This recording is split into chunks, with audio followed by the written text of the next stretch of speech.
Welcome to the Middle Ground. I'm your host, Ohio Divided.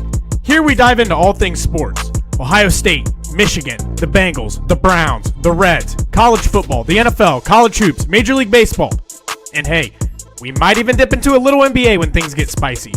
If it's happening in the sports world, we're talking about it right here on the Middle Ground. Before we get rolling, make sure you please like, subscribe, follow, retweet, do all the things that help this show grow. We appreciate each and every one of you. Now, let's get to the show.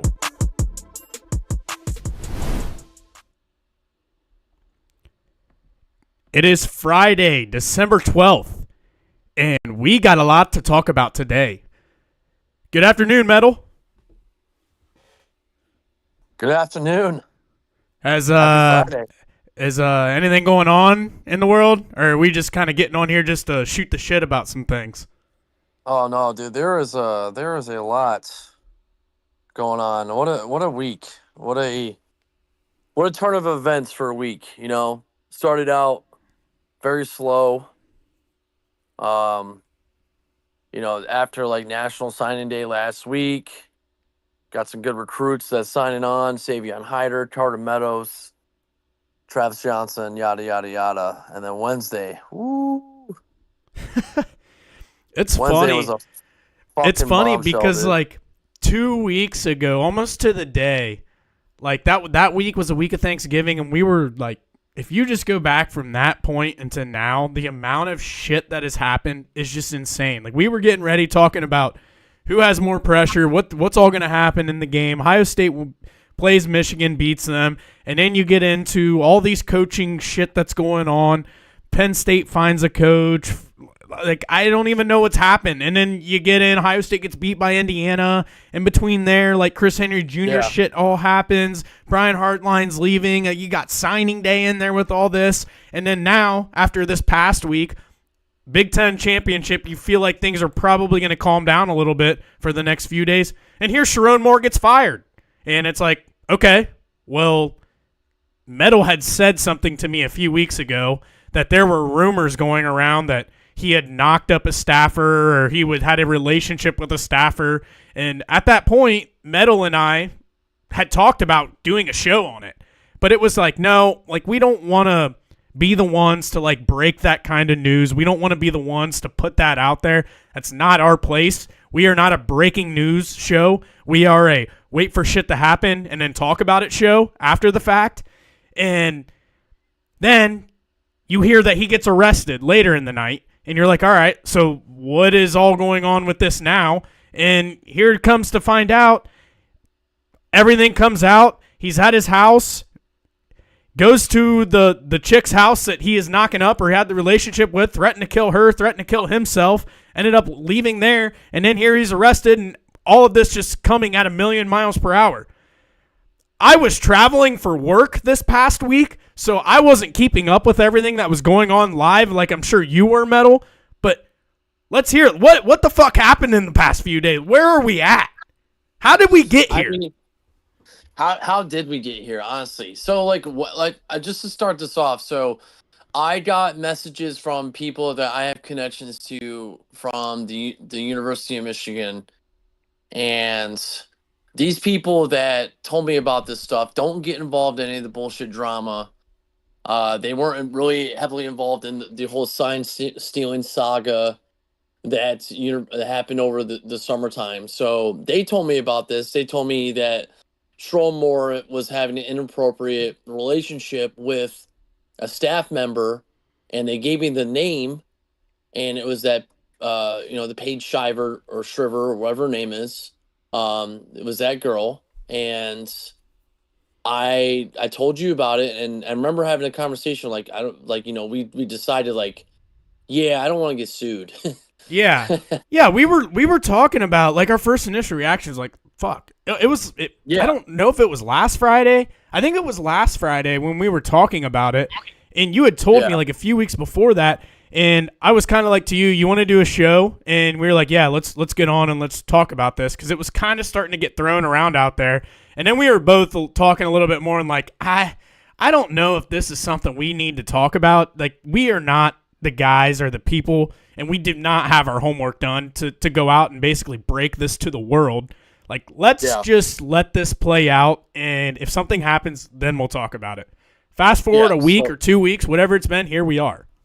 it's like, holy shit. And then I was like driving home after like picking up my kid from daycare, and then I saw my brothers in a group chat talking about it, and I was like, what? Talking They about what? fired Just the Strom. fact, just the fact that They he got fired. fired, or like everything Yeah, else like about the it. news broke that Sherrone Moore that got fired, and I'm like, wait, who got fired? And then I got the ESPN notification that Sherrone Moore was fired from the University of Michigan. Uh, and it said due to for cause because of inappropriate relationship. And I was like, what? Yeah. Like, oh, I don't think that holy I was shit. so much surprised by the fact that he got fired and that the fact that it was the inappropriate relationship. Just because when you had told me, like, the the things that you were sending me, there were a lot of like message board type shit. I'm like, usually where there's smoke, there's fire. So there's probably Yeah. something here. But so when I saw he was fired and it was for an inappropriate relationship, I wasn't really that surprised. I felt like it was a matter of time before that came out because you don't just go on message boards posting that type of shit without having any kind of No. evidence that something is actually happening. But what, like, the part that shocked me was everything that happened after he got fired. Yeah, dude, the him getting arrested and Yeah. going to the girl's house, like threatening her and threatening himself, like that. The arraignment was today, Yeah. and like if you could see the screen, you can see more, and you just like, I don't know It's how an you're feeling uneasy about it. feeling. It's an It is uneasy so feeling for uneasy. me. Yeah. Like, It is very uneasy. I want to go out on the record and first say, like, before we get too far into this, like, Sherrone Moore is a piece of shit. This girl, it was very much part of this as well. But, like, you have to feel for Sherrone Moore's wife and his 3 children. Like, they are the ones that are the victims through this, and they are the ones going through this as much as anybody. And part of me has to still think about the mental health of Paige, of the girl, if I think her name's Paige, and then Sherrone Moore. Yes, they fucked up. They did some things, but, like, nobody ever wants anybody to be in a bad mental state where and I'm sure they are both in a horrible mental state right now. So Right. the first thing I think of, like, just seeing that, like, seeing Sherrone Moore, like, as you can see on screen, like, he's there for his attainment today. Like, I felt uneasy. Like, the dude had everything a week ago. He was a head coach of a top 10 job in college football, and he fucked it away. And you can do nothing but just, Literally. like, he did it to himself. I Literally. understand that argument, but you still, like, I feel for the guy. I feel for the family. Like, I know he did it to himself, but it's like, I don't know. Sometimes I hate talking about this type of stuff because it's just so hard to talk to, and it can be kind of a sensitive subject. But Yeah. damn, I don't know. I feel the same way as you. It's just uneasy. Uneasy is the best way to put it. I very see the uneasy. guy coaching on the sidelines, and now he's in a jail cell. Like, what the fuck's going on? It's, I mean, like, you kind of like you can like feel like you're on top of the world, and all of a sudden your world just, like, Exactly. flips upside down to complete 180. Exactly. Yes. Like this guy, it's just like it is very uneasy. It's eerie because like you Yeah. see him in that white jumpsuit, and you're like, Mm-hmm. damn, like this shit is real. This is Yeah. what happens. I agree with you. Like I feel bad for like Moore's family. I feel bad for the recruits. I feel bad for anybody involved in this situation. All the However, players. Yeah. Like, all of his assistants that have nothing to do with this. yeah, like anybody that's like that is just associated with the university and associated with like Sherrone Moore and his family. I don't feel bad for Moore. I really don't. And people can call me like basically a sadist for this or just heartless, but like the guy did it to himself, man. Like he did it. He did this to himself. There's just no other like reasonable like response for this. Like you can be mad that like Michigan and Sherrone Moore did this, but like for me to say like, well, I have to have some sort of like sympathy or empathy for him in general. I just don't. It's just not there. Like it's all towards his family, like what his family has to go through. Like I know what it's like. Obviously, to be like a kid that's like had like divorced parents or something like that. Like those kids are gonna have to deal with that their Yeah. entire life, and it's just like the amount of therapy that these kids and other people involved are just gonna have to go through. It's Yeah. just I feel so sorry for that. But yeah, this is this is tragic. Yeah. And when However, I say, and I don't want people, I know I said I feel bad for her and I feel bad for Sherrone. When I say that, like, I don't feel bad for, they're dumb as fuck for their actions. I don't yeah, want anybody to ever be in a really bad mental state where clearly he was thinking about taking his own life. Like, right. I never want anybody as bad. It's never that bad. I never want anybody to ever get into that state of mind. And when I say that, that's the only reason I say it. They are complete pieces of shit, both of them, for what they did and what they've done to the people around them and who it's all affecting.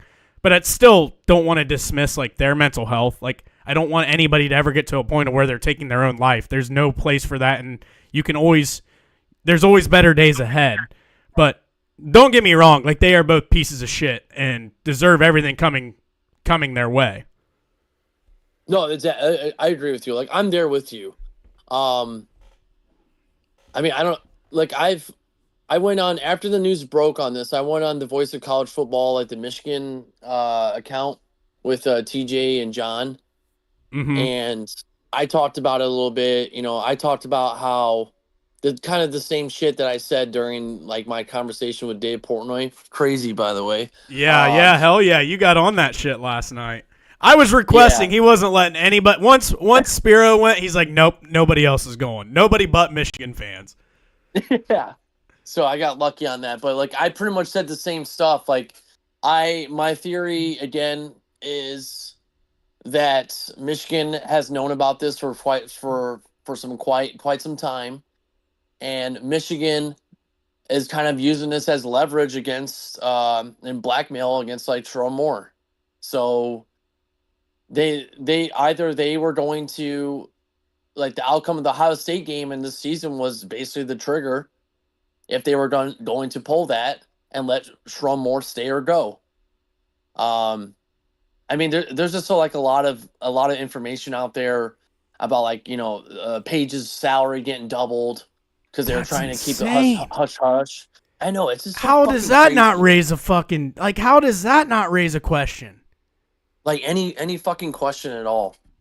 I mean, I feel like Moore and Page, like both of those like characters are completely more like morally like bankrupt as it is. Like So, you know, like, what do you um, think happened? Like, How did we get to here? Because they were having a relationship for a couple years, whatever it was at this point.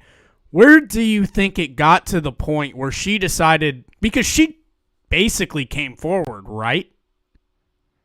she came forward with evidence to the university. So what do you think made her do that? Or why did they deny it for so, because it sounds like they were having an investigation for a few months now on this and both were denying the hell out of it. And like, what do you think made her decide Wednesday to come forward about everything? Um, I honestly I don't know. I mean, I can theorize. I'm not gonna say anything. I mean, she's a piece of shit regardless. I mean, she is the second party involved in like ruining a family with like a couple with like three kids and stuff. It takes two to tango. But Right. I do like. Do you think it's like so odd that like Michigan waited till after signing day to Okay, do this? so last night when I was requesting to get to talk to Dave like you did, the question I was gonna ask him was basically what you said, and you said it on his space too, that you didn't think that they would have, like, Sherrone wouldn't have been fired if they beat Ohio State and then they get into the playoff. My Yeah. my question was going to be, do you think that there's been enough smoke about this? Like, it, from what I've read, players knew, like a lot of people knew there was a relationship going on between these two. Yeah. And do you think that boosters and high up people with a lot of money at Michigan went to this chick and was like, look, we know this happened. It's obvious as fuck this happened. If you just come forward, we will pay you a lump sum of whatever amount of money it is for you to turn in the evidence and get this fucker out. Because I will say, I think this is the best case scenario for Michigan football, the football program going forward. As an Ohio State fan, I would have loved to see Sherrone Moore stick around a few more years. I think he's incompetent as fuck. But do you think like there's a world that boosters went to this girl and was like, we know there's something that has gone on between you two. If you can give us evidence and prove to us, we will give you money, you'll be taken care of, and we can get this idiot the fuck out. We can fire him, not have to pay him, get him for cause, and we can go find a coach that we actually want. Yeah, I mean, there's a possibility of that being like an outcome or like being the scenario. Like I feel like after like, you know, that message board information I sent you about how Chip Lindsey was frustrated and upset just about the execution of the offense and Sherrone Moore's like command. Like that just felt when the timing of that being released and then hearing the rumors, like it was just way too coincidental. And it would have been it would have been way too contrived for that to be just like natural. You know what I mean? Right. So I think there is the players definitely knew, like what you said, the players definitely knew. Everybody on that staff knew. And there's other people in that university that also knew about this. I mean, that's a good theory that there could have been someone and other donors, you know, approaching her because they were probably trying to get, like find anything on Moore to get him out. Yeah, to get him out. Yeah. And it's like, look, we know this is happening. Like we have just not been able to have the evidence to come forward and to fire this guy for cause. We know something's happened. The players know something's happened. Assistant coaches know something's happened. There's all this evidence that's out here. We'll give you $5 million. We will give you $5 million if you just go to Ward Manuel or whoever at the university, give him the evidence that you guys had this relationship and you are a staffer and we can get him out. You are fired, but here's $5 million. Thank you for doing us a service. Now let's go get a good football coach. Yeah, that's a possibility. That's what I wanted to ask Dave last night, but he wouldn't let me fucking on. I feel like Dave would have like basically like jumped around the question anyways and just performed mental gymnastics. Probably, but whatever. It still would have been fun to ask. When he made his comment about like, yeah, she was only making $53,000. I mean, that's like minimum wage. I'm like, bro, that's not minimum wage. Like, what? Within a Michigan football program, that's probably pretty low, but like that's a lot of people's livable wage. I mean, that's probably more than most teachers make. Yeah, exactly. I'm like, all right. But yeah, man, dude, this shit's been crazy. What a story, honestly. Like it is so nuts, like just a turn of events. But personally to me, I'm sorry that this is happening. However, on the other side of this, I'm relieved that Moore will no longer be the coach, if that makes sense. That, you know, like Michigan can now finally get someone that is competent enough to turn this roster into a championship caliber team. Look, like when you were asking about my emotions, right, when this all came out, like that was one of them. Like, fuck, they're gonna be able to hire somebody good now. Like I always thought, even last year, I was like, Sherrone Moore's a fraud. Even whenever he was beating Ohio State 13-10 in Columbus, I'm still just like, this guy's a fraud. Like they're not gonna do anything with him as the head coach. And now that he's gone, it's like, well, Michigan's a top 10 job in college football. It's one of those jobs that only comes open every so often. And when you're a coach going up through your career in your ranks, like it's a place that you leave a good place for Michigan. It's a place where there's a scenario where a Kalen DeBoer could leave to go to Michigan if he has always dreamed or always wanted that job. It's one of those level of jobs. It's kind of like the Lane Kiffin situation where I'm at a really good place in Ole Miss already, but LSU only comes opens every so often, and here is my chance. That's the only difference between Kalen DeBoer and Lane Kiffin is Kalen DeBoer is already at like a level program like Michigan. But like it's still one of those things. If it's a job that you've always dreamed for and always wanted, it doesn't come open very often. And when it does, you got to jump for it and go get it. And Michigan has put themselves in a place to go get like the next Jim Harbaugh. Yeah, they could. I mean, they easily could. And what's like, that this is why like there's a light side of this, terrible event. Like, okay, so now we have an opportunity to put all of our chips on the table and get the coach that we want. We don't have to, worry about like hiring someone within like an interim coach, just like how Sherrone Moore was selected to be the head coach.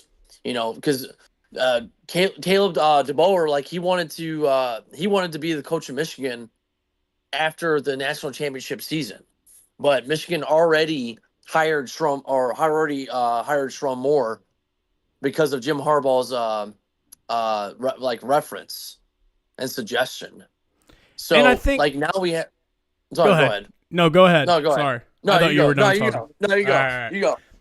But I think a lot of why Moore was hired was to kind of keep everything intact, because if like Harbaugh would have left and everything, and at the time that it all happened, like there probably would have been a mass exodus of the roster and all of that, like you typically see. I think Sherrone Moore was hired because he stepped in, he was the interim, won them some games, he was the OC, keeping him there kind of keeps the culture and everything intact and keeps the roster intact. That's why I think they hired him. It was the easy move at the time. Yeah, it's an easy lateral move at that point. So there's now there's another side of me, right? I'm kind of relieved that there might be zero possible connections to Jim Harbaugh besides fucking Biff, aka Robert Paulson, to this football team. Like just a span of like 10 years.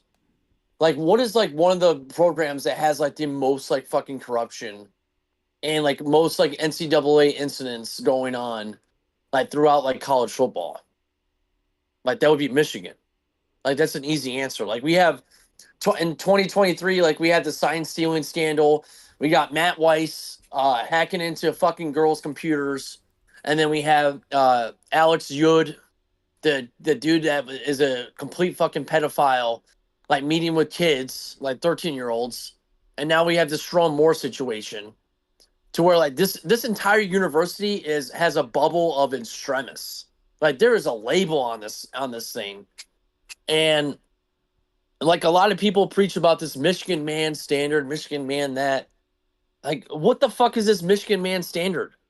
But what, to be a piece of shit and not follow the rules and do whatever you want? Like I've tried so hard, and this, Divided, the past like for the years of the like Michigan sign stealing scandal and everything else with like Jim Harbaugh, like defending this stuff.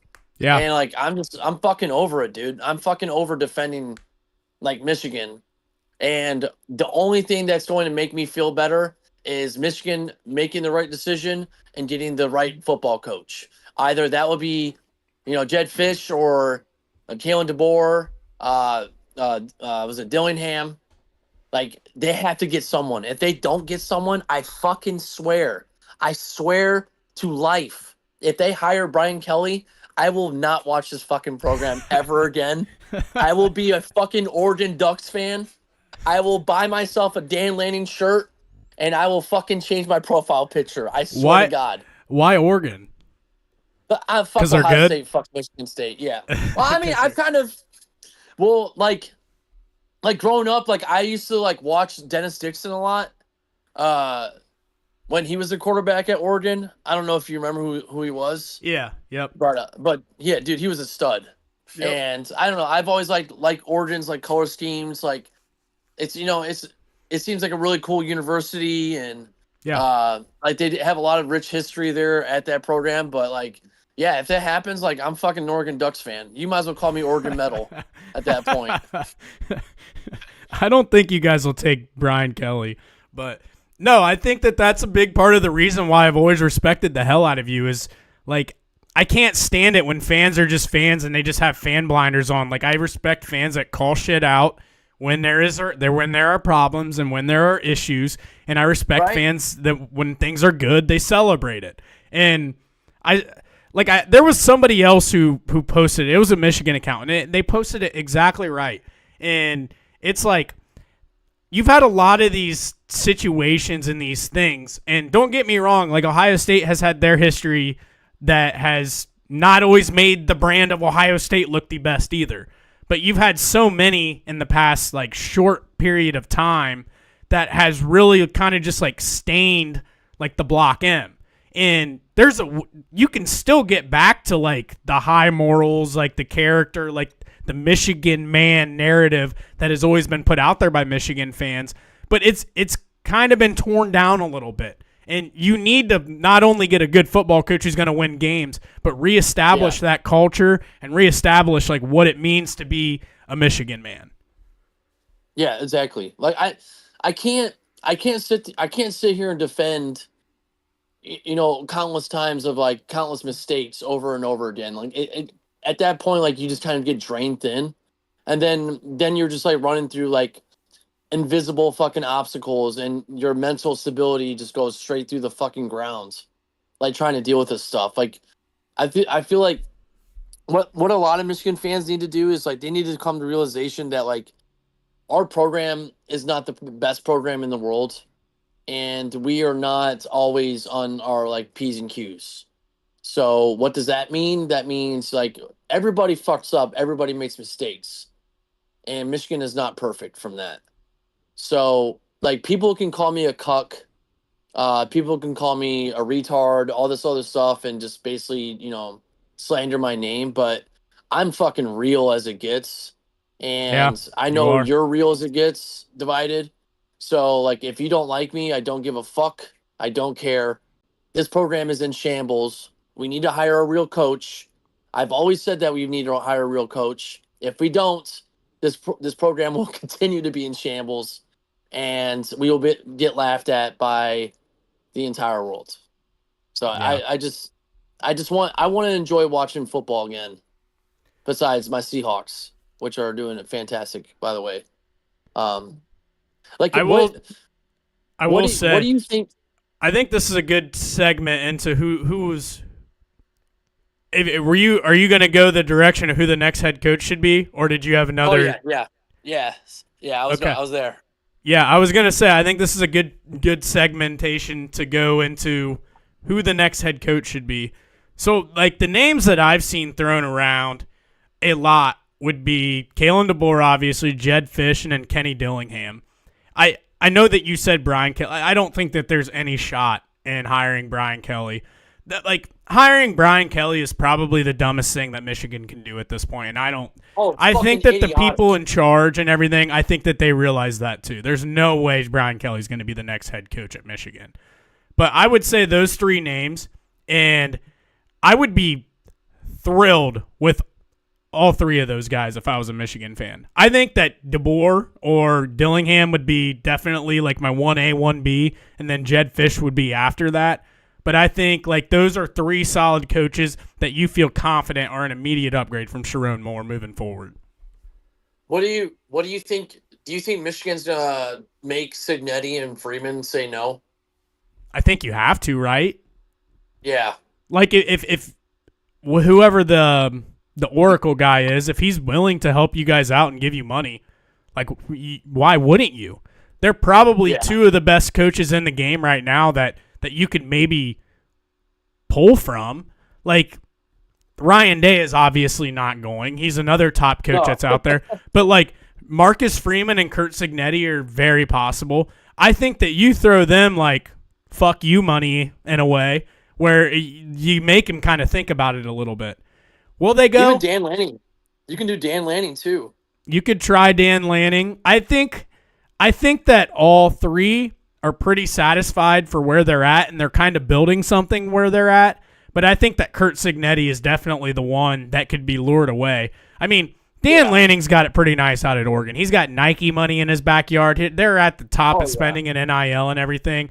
Like, I think that he really legitimately thinks, and I agree with him, I think they could win a national title in the next few years. They're recruiting at the top, have the NIL, have the resources, they have the brand.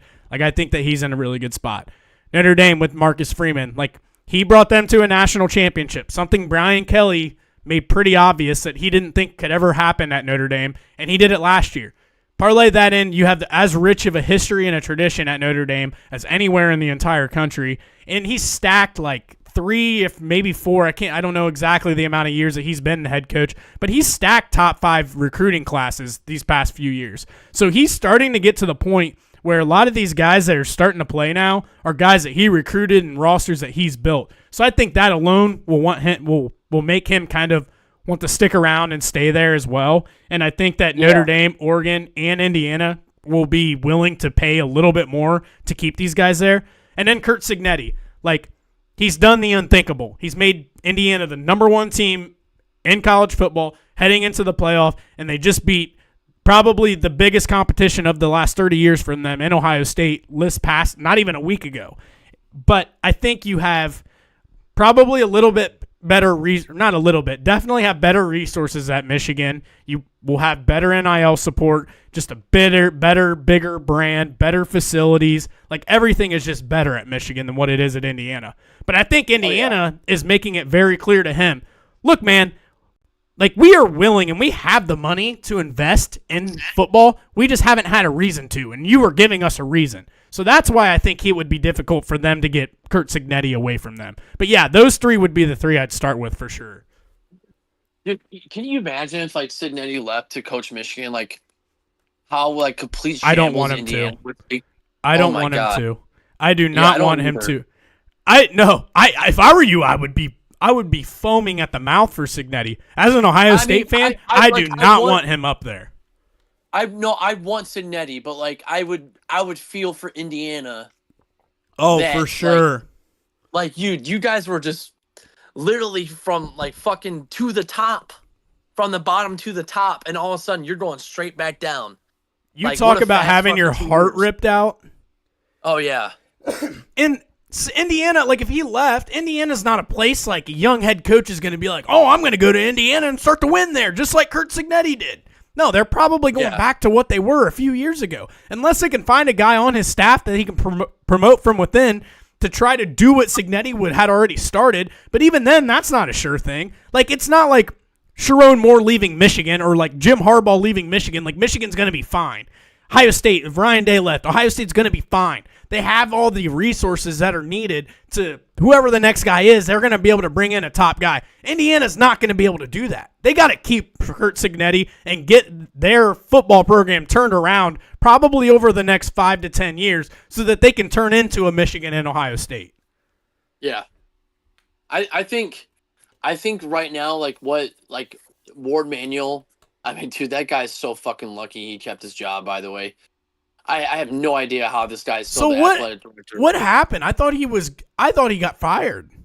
I thought he got fired too. So I heard from a couple people that yesterday the regents met, and they met with Ward Manuel, and there was theories going around that this is the time that they were going to shit can Ward Manuel out of Michigan.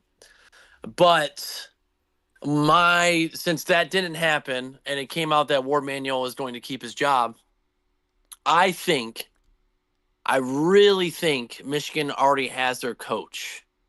It's just that they're waiting to release this. And why would you be waiting? Would it be maybe one of these coaches is currently coaching in the college football playoff? Ding, ding, ding, ding, ding. You win.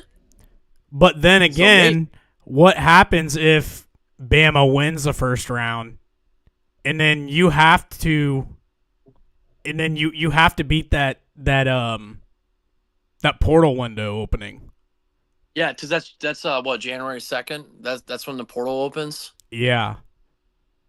So, but at the same point, I think if he's the guy, like, you're telling your players that.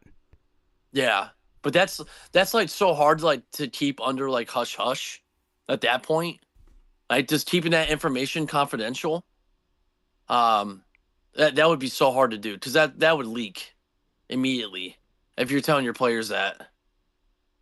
Um, but I mean so like I do think that like they have a coach in mind that they want.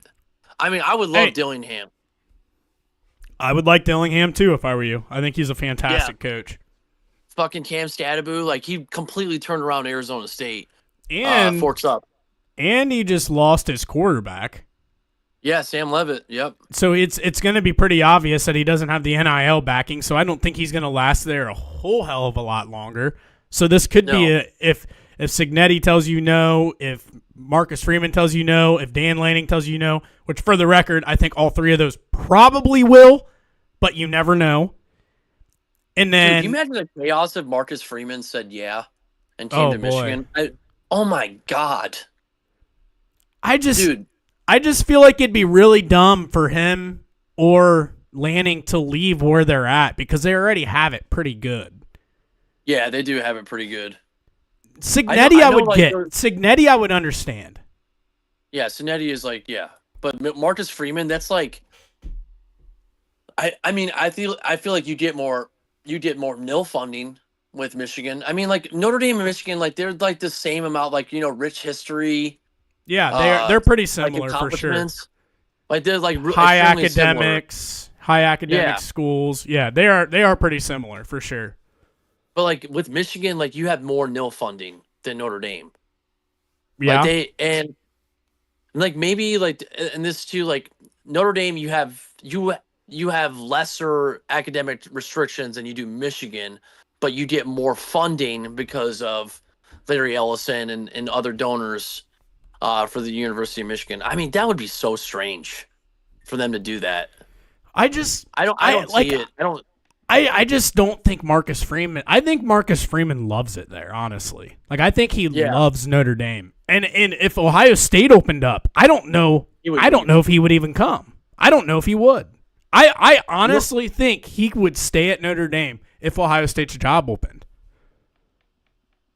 Like I'm telling you, I think that he loves it there, dude. Like I think that he really truly believes, and there's nothing more like cementing your place in history and making a legacy of yourself than winning a national title at Notre Dame.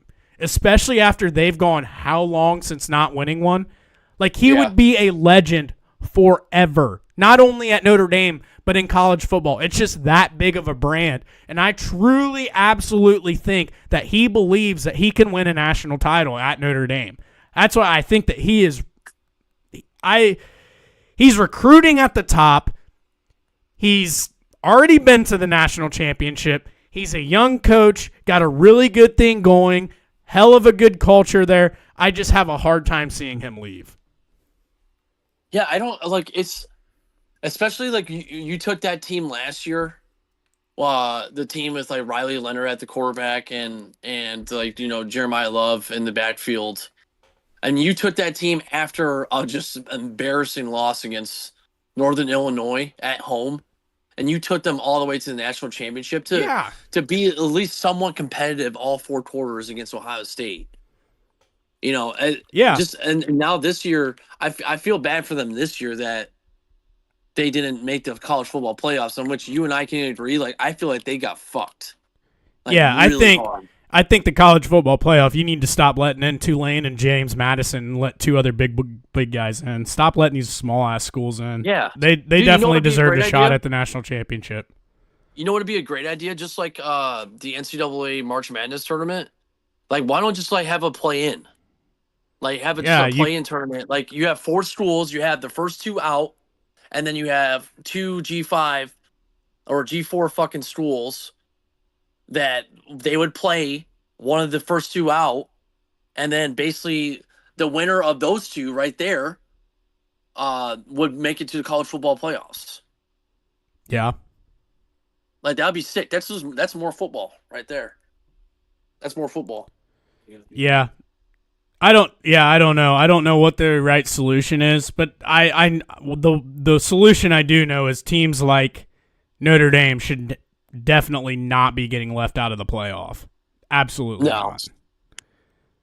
Yeah, it's that's insane. But like to go back onto like Michigan like head coaching selection, I don't know. I just have a feeling that Kalen DeBoer is going to be the guy, and I feel like I'm like my mindset on this, right? Like, so DeBoer takes over a Sabanless Alabama that basically went through an entire reign of Nick Saban for 15 plus years, and I mean, what's the first thing people are gonna like compare you to? Like any Saban. success in He Nick walked Saban in. all the time. Yeah, DeBoer walked into the hardest job in America. Oh yeah. Like, how do you follow that? How do you follow Nick Saban? You don't. Like, you just don't. You do not get better than Nick Saban. Nobody is as good as him ever in the history of coaching this game. Nobody is as good as him at college football. Like, you just don't. You're set up to fail from day one. And you take it at the time because you're the hottest young coach. It's a better opportunity than what Washington is. And you just take it because of that reason. Not to mention, going from Alabama to Michigan, your schedule week to week is easier. I don't care what anybody says. The top of the SEC and the top of the Big Ten might be better. But when you're talking about consistency from top to bottom and just every single week being a battle, I'm sorry, but going to Tennessee or going to Texas A&M or going to Texas is a hell of a lot harder than going to Maryland or Rutgers or UCLA. Like, going on the road, the atmospheres and the environments alone in the SEC are 10 times better than half of the Big Ten schedule. Half of Ohio State and half of Michigan schedule are an absolute joke. Probably even higher than that. Yeah, there's a lot of bad teams in the Big Ten. There are more consistent teams Yes. in the SEC than they are in the Big Ten. Now, that's not saying like the SEC is a better conference. It's just I feel like there's like better like overall, there's better national contenders in the Big Ten than there are the SEC, if that makes sense. At the top, the Big Ten is better. The consistency throughout, it's the SEC, for sure. Yeah. So, like, I do agree with you on that. Like, you're going to play easier teams. You're not going to be compared to Nick Saban. Yep. I will say you might have better resources than what you do in Alabama because I would agree with that. Let's all be fair. Like, a lot of players back in the Saban era were getting paid before the nil, but now this is fair fucking game in the Big Ten. So you have a better chances of getting better players. You can take those players from the SEC conference. Dude, if Kalen DeBoer does go to Michigan, can you imagine what's going to happen to Alabama? They would be in fucking shambles too. Yeah, they would freak out down there. And the other part is, like, Michigan has tech companies on their side that can help fund a lot of this shit. They have, like, oracles of the world on their side. Like, Bama has car dealerships. That's different money. It's different. The nil is just different. And it sounds like you absolutely want and think it's going to be Kalen DeBoer. If you held a gun to my head, I think I'm going to guess Kenny Dillingham. And I when I say that, I'm not saying I don't think it's going to be Kalen DeBoer. If I look down at my phone here in the next couple of days and it says Kalen DeBoer is Michigan's next head coach, I'm not surprised one bit. I think that he would be as good of anybody. But I don't know. Like, he just made the playoff. Like, I don't know how he's feeling and what he wants to do. He might just stick down there. I think that Kenny Dillingham, if offered the job, would 100% take it without even thinking twice. If Kalen DeBoer is offered a job, I think that there's a chance he might not because he would have to think about it. Like, he's already at a Michigan caliber program. Right. I know. I can see that. Like, those would be the two that I would want for sure if I were you. Either Dillingham or DeBoer, I'd be happy with both.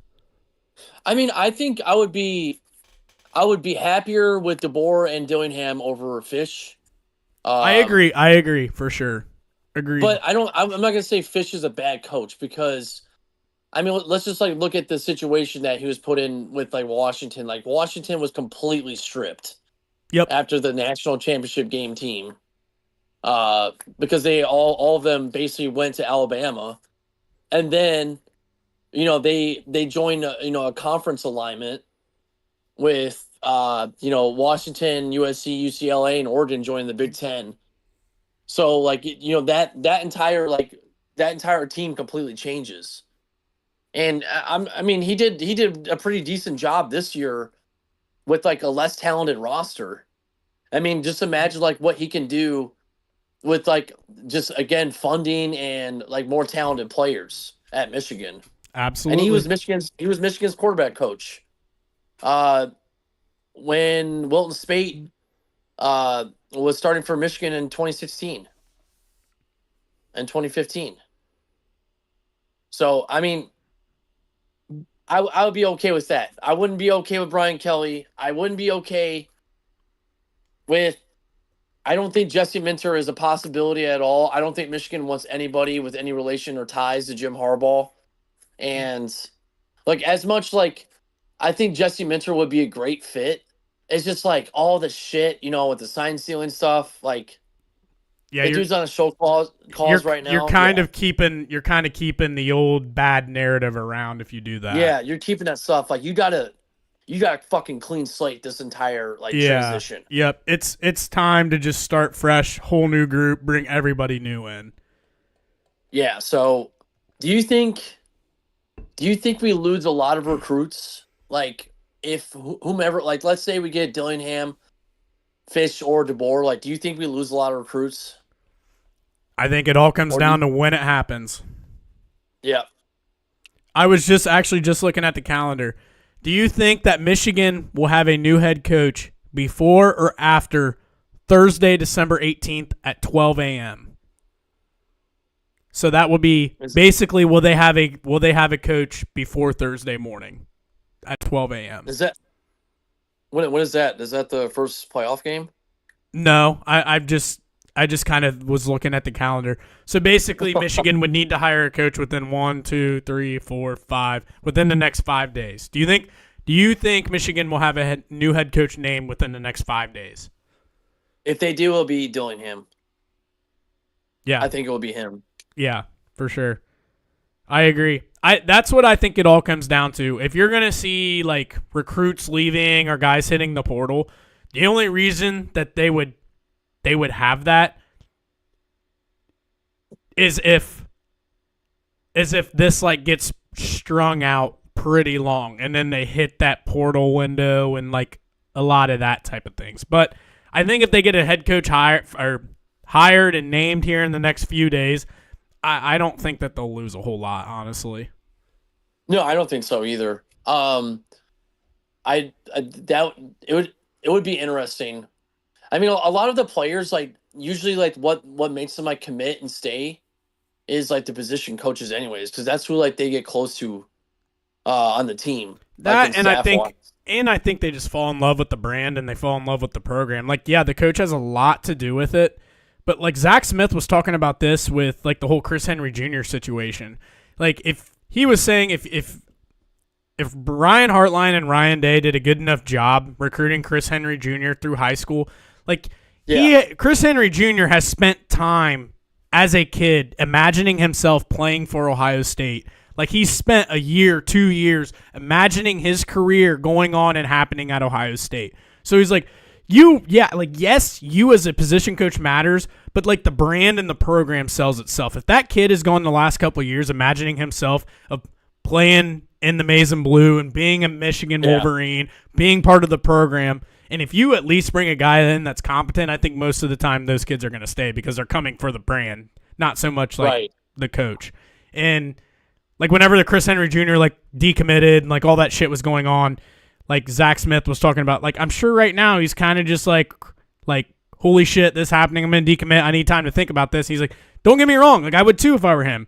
But then it's kind of like if you're Ohio State and you're Ryan Day, it's like, all right, like let's get him settled down a little bit.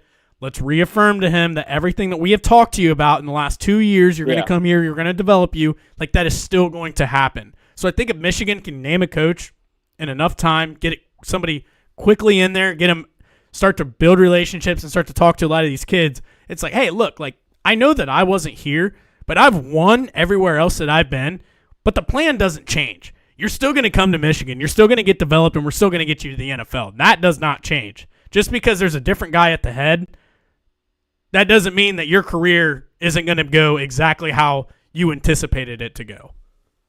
I mean, let's be real here. I think maybe like 10% of the recruits that were there because of Sherrone Moore. Like maybe even less than that. Like, come on. Yeah, like you said, I think a lot of times like their relationship's probably better with the position coach, and really like the head coach is there to kind of close the deal, get it finished up. And at the end of the day, like in my last episode when I was talking about coaches and the hires and all that, there are 3 letters that matter in college football as much as anything right now. NIL. That NIL money is not going anywhere. If they get a competent coach, it honestly could increase. You might get more support because clearly there was starting to become a lot of doubt in Sherrone Moore, and some of the money was probably starting to go away. Not that it was crazy going away, but like that NIL money and the cash that these kids have been offered, that shit's not going anywhere, even if Sherrone Moore's hitting the door.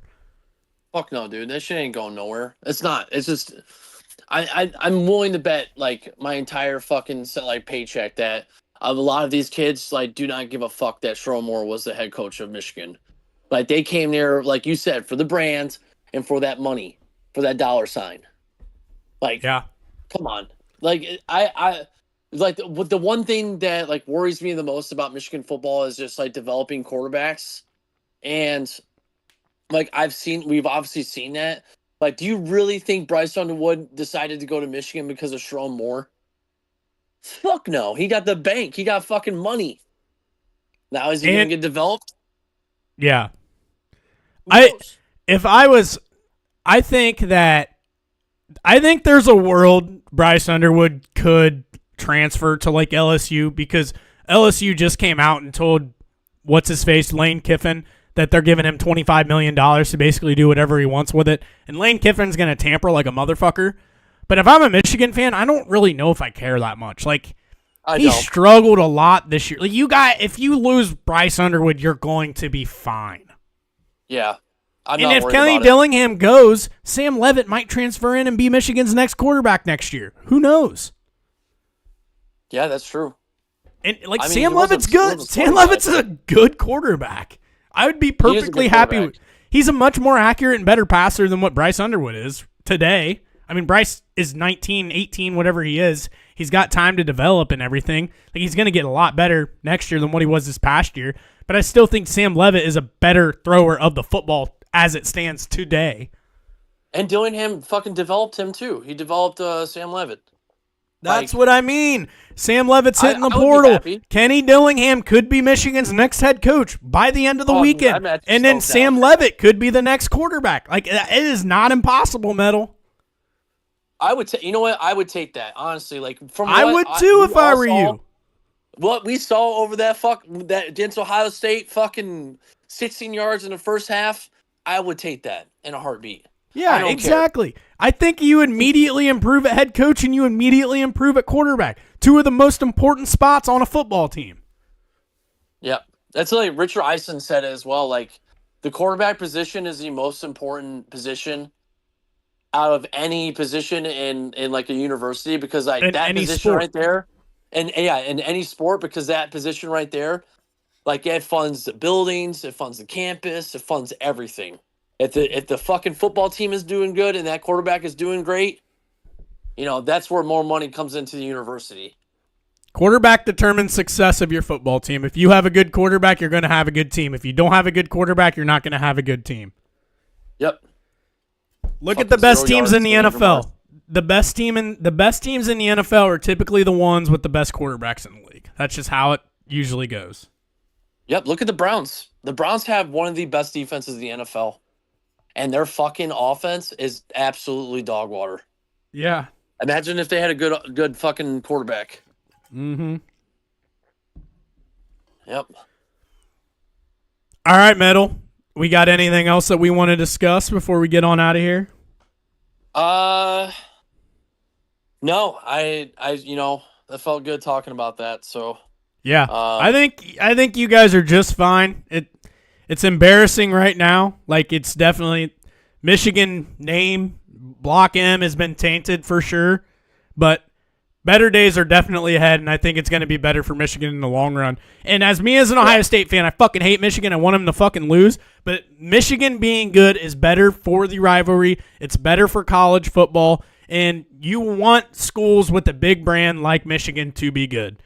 Ohio State just needs to take care of it on the last Saturday in November every single year, and I'll be fine. Other Michigan fans that do listen to this show, there is a light at the end of the tunnel. Like, this isn't the end of days. This is, there will be something good that's going to happen to us. And the only way we can go is basically forward from here. Like, this isn't the Rich Rod era. This isn't the Brady Hoke era. Like, this is a nil era. So Michigan's going to pay. And then they're going to get probably a great coach out there so that we can succeed. So, yeah, hopefully we hear something soon. That'd be nice. Yeah. Well, yeah, this was great. This was good talk. Yep. My bold prediction from the show, Kenny Dillingham will be Michigan's next head coach, and Sam Leavitt will be Michigan's next starting quarterback. Ooh, I like that. Keep the receipts. Keep the receipts. Keep the receipts. I'm receipting it. That's a good receipt. We'll see if it turns out that way. I think if Dillingham is a coach, I think the second half has a better chance of happening for sure. I think I know because I went to Arizona State, so last year was the last year I was there, obviously in the online portion of it and all that stuff, but everyone talked so well about Dillingham and just the atmosphere, everyone's saying Fort's up, and I'm like, oh yeah, Fort's up, bro. But the morale of the entire university that Dillingham has brought, I would love that for Michigan, because dude, it is dark. It is dark outside, my friend. We need some light. Lighter days will come, Metal. I hate to say it as an Ohio State fan, but I think you guys are in a better position today than what you probably were in Monday. Yep, I believe that. All right, thank you everybody for tuning in. If you could please like, subscribe, follow the show, whether it's on Apple Podcasts, whether it's on Spotify, subscribe to our YouTube channel. Follow both of us Brain Deads on Twitter. We're pretty active.